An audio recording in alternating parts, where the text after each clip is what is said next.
Okay, we are on page 391, the homework for separable differential equation. And I'm going to solve a few problems with you guys. These are some of the ones that popped up on the comments on the homework as being difficult. So the first one is 2 plus x y prime equals 3 over y, and this is number 7 in the textbook.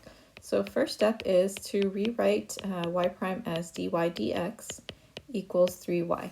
Now, in order to separate, we're going to go ahead and multiply dx to the other side so it's not at the bottom of a fraction, and then move the y over to the other side. So doing that in one step, what we'll do is, let's go ahead and do 2 plus x, and then times 2x on both sides. Sorry, times dx on both sides.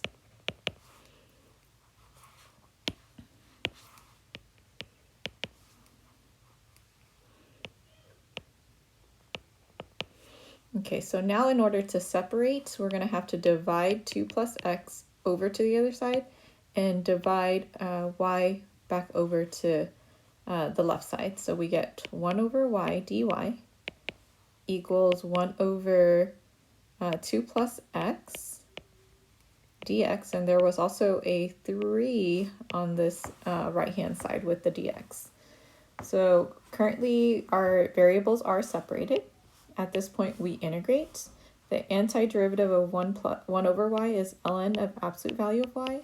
The 3 is a constant, so we can take it out and leave it on the outside of our antiderivative. Whenever we're integrating 1 over something that is linear, you can do the u substitution in your head. You can just think of 1 over u is what you're trying to find the antiderivative of. So it's really ln of u, and u in this case is what is on the bottom of your fraction. So ln of 2 plus x. And let's ask ourselves why that works. If I were to take the derivative of ln of, if I were to take the derivative of ln of absolute value of 2 plus x, I would get 1 over 2 plus x, and then times by the derivative of something linear, which is just a constant, in this case 1. So this works out to where it matches what we have inside. And then at the very end, don't forget to add the plus c. So we add the plus c right after we take the antiderivative of dx. In this case, this was a general solution that they're looking for. So I know the question that had come up for the person who solved this was, what did they do with the c? So let's keep going. I know if I had to isolate ln, I would have to take e to the power of both sides. However, you can't take e to the power of something with a 3 in front of it, so we're going to move the 3 up as the exponent of the argument of the x ln.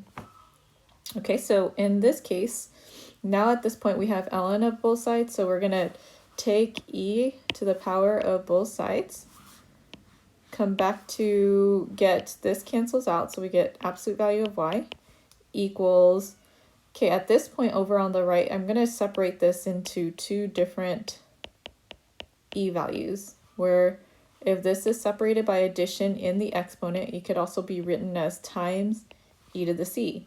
Well, we can define e to the c as just a constant. It's 2.71 to some constant. So some textbooks call it a, some call it c. Your textbook happened to call it capital C. So we'll redefine capital C as a constant, e to the c, and we'll put that out front. So currently absolute value of y equals c, and then e to the ln, this part right here, also will undo each other. So you just have c times the absolute value of 2 plus x cubed. Now if we were to drop our absolute value, it would result in having a plus or minus in front. But what is a plus or minus? It still represents some constant. You're timesing by positive, you're timesing by negative. So we can go ahead and drop, because that's going to be incorporated within this larger c here, which is your